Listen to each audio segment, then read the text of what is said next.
नमस्कार सभी को, प्रणाम। सुबह की सुंदर सुंदर गुड मॉर्निंग। और देखिए, मेरा तो योग प्राणायाम ध्यान बहुत सुबह हो गया था, 5:30 बजे उठ करके, और 6 बजे तक मैंने जो है 6:30 बजे तक फ्री भी कर दिया था और वीडियो भी शूट कर ली। मीनोपॉज, जितनी भी मेरी प्यारी प्यारी सहेलियां हैं, जितनी भी मेरी प्यारी प्यारी महिलाएं हैं, खूबसूरत सुंदर, वो सभी जो 48 या 45 से लेकर के अपर की एज में है, 48 से 52 की एज तक का जो पीरियड होता है महिलाओं में, बहुत खतरनाक पीरियड है। और इस पीरियड को, इस समय को निकालने के लिए उनको बहुत सारे चैलेंजेस से जूझना पड़ता है। वो चैलेंजेस हैं मीनोपोजल सिम्टम। अब मीनोपोज के जो सिम्टम हैं वो क्या क्या हैं, मैं आज आपसे डिस्कस करने वाली हूँ। अगर कोई लेडी इस एज ग्रुप में है, वो सारी इस वीडियो को सुन सकती हैं, इस वीडियो को देख सकती हैं। उन्हीं के काम की वीडियो है। मैं हूं doctor Vandana Tyagi from Shakuntalam traditional health and spinal care centre. और यहाँ पर हमारा आयुर्वेद और नेचुरोपैथी की चिकित्सा से ही, हम लोग यौगिक साइंस डाइट से ही पेशेंट को ट्रीट करते हैं। और स्पाइनल डिसऑर्डर में हम गारंटी के साथ में इलाज देते हैं। अगर किसी की रिपोर्ट सही नहीं आती है, इलाज के बाद भी जो सफिशिएंट समय, सफिशिएंट मनी और सफिशिएंट धन और मनी तो एक ही चीज है, सफिशिएंट पेशेंस अगर लोगों के पास है, तो हम गारंटी के साथ में स्पाइनल डिसऑर्डर का ट्रीटमेंट करते हैं। तो जो भी इस वीडियो देखें, पूरा देखें, और पूरा देख करके इसमें आपको जो भी क्वेश्चंस हैं आपके दिमाग में, वो आप मुझसे कीजिए और मैं उनका समाधान करूंगी। तो मीनोपॉज में सबसे बड़ी समस्या क्या आती है कि आपका पीरियड इम्बैलेंस्ड हो जाएगा। महिलाओं में पीरियड इम्बैलेंस्ड होगा। कभी कभी हैवी ब्लीडिंग हो सकती है, कभी कभी पेनफुल ब्लीडिंग हो सकती है। आपके मूड स्विंग्स हो जाएंगे, कैल्शियम डाउन होने लगेगा, बॉडी के अंदर न्यूट्रिएंट्स जो महिलाओं को चाहिए वो डाउन होने लग जाते हैं, क्योंकि जो आपका एस्ट्रोजन हार्मोन है वो इम्बैलेंस होगा। जब आपका शुरू में पीरियड शुरू हुआ था, अब वही कंडीशन आपकी अब हो रही है जब वो जाने वाला है। तो ये शुरू कब होता है?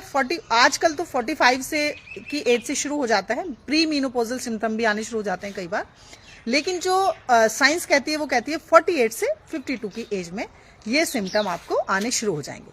तो आपको कैल्शियम डाउन होने की वजह से, या बहुत सारे जो फॉलिक एसिड्स वगैरह कम होने की वजह से बॉडी में आपको दर्द रहना शुरू होगा। आपके जॉइंट्स पेन शुरू हो सकते हैं, घुटने में दर्द होना, ठीक है ना, और सर्वाइकल पेन होना, लोअर बैक पेन होना, ये मेन सिम्टम होते हैं मीनोपॉज के टाइम के। और जो आपका ये सर्वाइकल का जो पूरा हिस्सा है ना, अपर जो बैक है आपकी, दोनों तरफ आपके स्कैपुला बोन है, फिर सर्वाइकल जो वर्टिब्राज और आपके डिस्क है, वहां से आपका ऐसे कुब ऐसे निकलना शुरू हो जाएगा।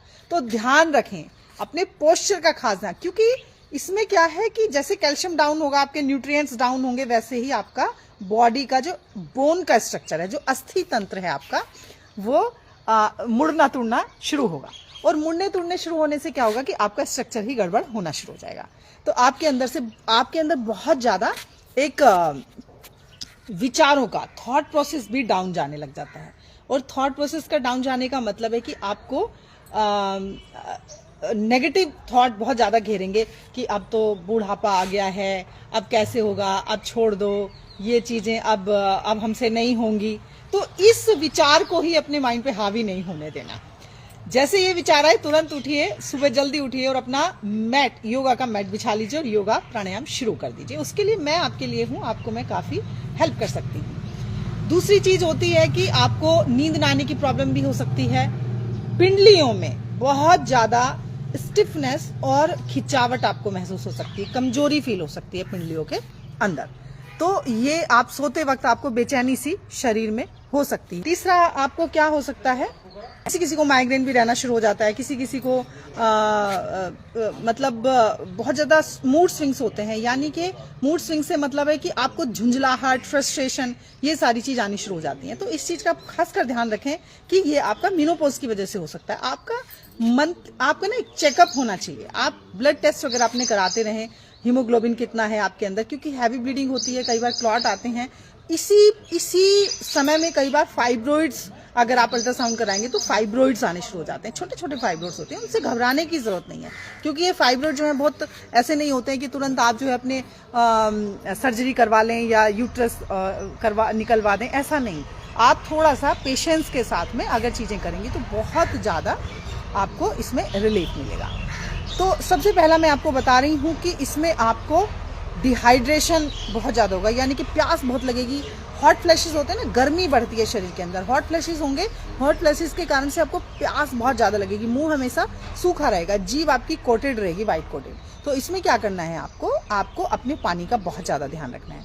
विटामिन सी से युक्त पानी जरूर पीते रहना है, नींबू पानी पीजिएगा, दिन में 3-4 लीटर पानी पीना बहुत ज़रूरी है इस एज में महिलाओं को। इससे क्या होगा, बॉडी डिटॉक्स भी होगी, डिहाइड्रेशन नहीं होगा और आपका फैट भी कंट्रोल होगा। क्योंकि इसमें एक जो सबसे बड़ी समस्या है वो ये है मेनोपॉज के टाइम में कि बैली फैट एकदम से आपके आएगा, थाइस पे और बैली पे फैट होगा, और कुब जो है ये जिसे कहते हैं हम लॉर्डोसिस, उसकी वैज्ञानिक भाषा में, मेडिकल भाषा में, तो लॉर्डोसिस यानी कि कुब पीछे का जो सर्वाइकल एरिया निकलना शुरू होगा, तो आपकी बॉडी का शेप चेंज होगा। तो इसका सबसे पहला क्या है कि आप पानी का बहुत ध्यान रखें, सिम्टम के अनुसार अपनी डाइट को जरूर से फिट रखें। अब डाइट क्या होनी चाहिए, कैल्शियम युक्त डाइट होनी चाहिए आपकी, उसमें प्रोटीन भी होना चाहिए, विटामिन भी होने चाहिए, मिनरल्स भी होने चाहिए, सारी डाइट आपको बैलेंस डाइट लेना जरूरी है।